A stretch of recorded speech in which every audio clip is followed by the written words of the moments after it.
Hello गाइजहरू, सबै सन्चै हुनुहुन्छ होला। सबैलाई स्वागत छ मेरो किचनमा। मैले आज चनाको रेसिपी बनाउने प्रयास गरेको थिएँ। मेरो सानो प्रयास हजुरहरूलाई कस्तो लाग्छ लाइक कमेन्ट अनि सब्सक्राइब पनि गर्न नछोडिदिनु होला।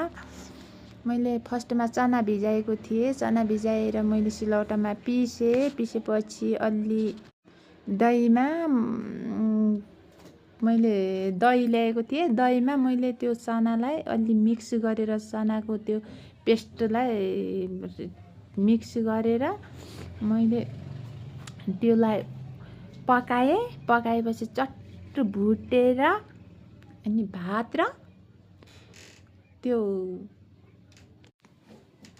हामीले खायौँ।